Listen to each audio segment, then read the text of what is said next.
ብዙ ጀማሪ ዩቲዩበሮች ሰብስክራይብ በተናቸውን ከነ ግሪን ስክሪኑ ያስቀምጣል። ይህ ደግሞ በጣም ትልቅ ስህተት። እናም በዛሬ ቪዲዮአችን ይህንን ግሪን ስክሪን እንዴት በአንድ አፕሊኬሽን እንደምናስወግድ አሳያችኋለሁ። ለማታውቁኝ ብሩክ ሻምበል ይባላል። ለዚህ ቻናል አዲስ ከሆናችሁ ቪዲዮ ላይክ፣ ሰብስክራይብ ማድረግ እንዳትረሱ።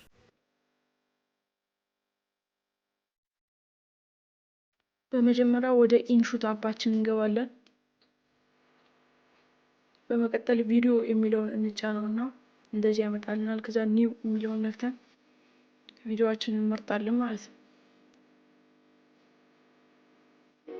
ከመረጣችሁ በኋላ ቪዲዮዎችን መቀስ ምልክቷን በመንካት መቁረጥም አለመቁረጥም ትችላላችሁ።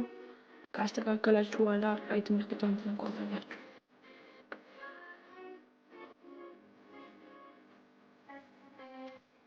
እዛ ወደ እንደዚህ አይነት ቦታ ያመጣናል። እዚህ ጋር ኢንሹት የሚለውን ያገኛል። ማጥፋት ፍሪ የሚለውን ነው ሪሎድ ያደርግና ያጠፋልናል ማለት ነው።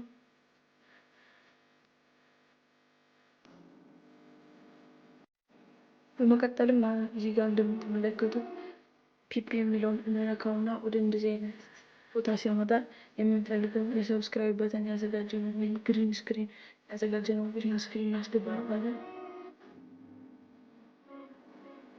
ከዛ በእንደዚህ አይነት መልኩ ካመቻቸን በኋላ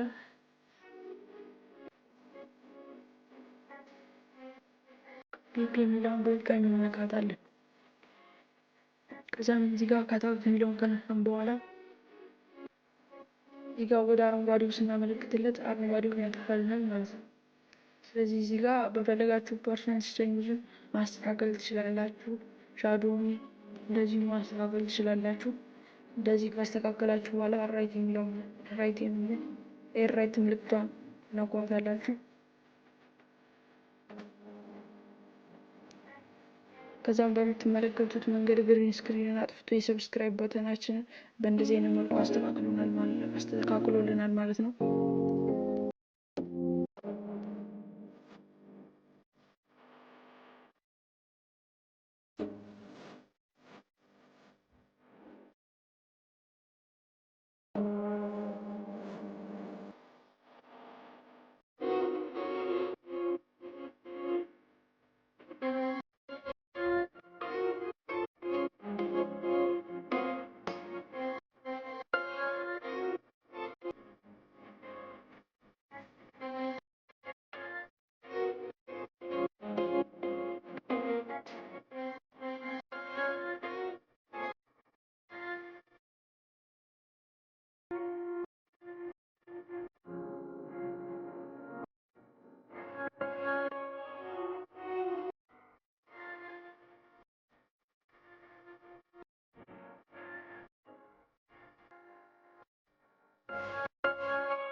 በዚህ አይነት መልኩ ማስተካከል ትችላላችሁ። ቪዲዮ ከተመቻችሁ ላይክ እንዲሁም ሰብስክራይብ ማድረግ እንዳትረሱ።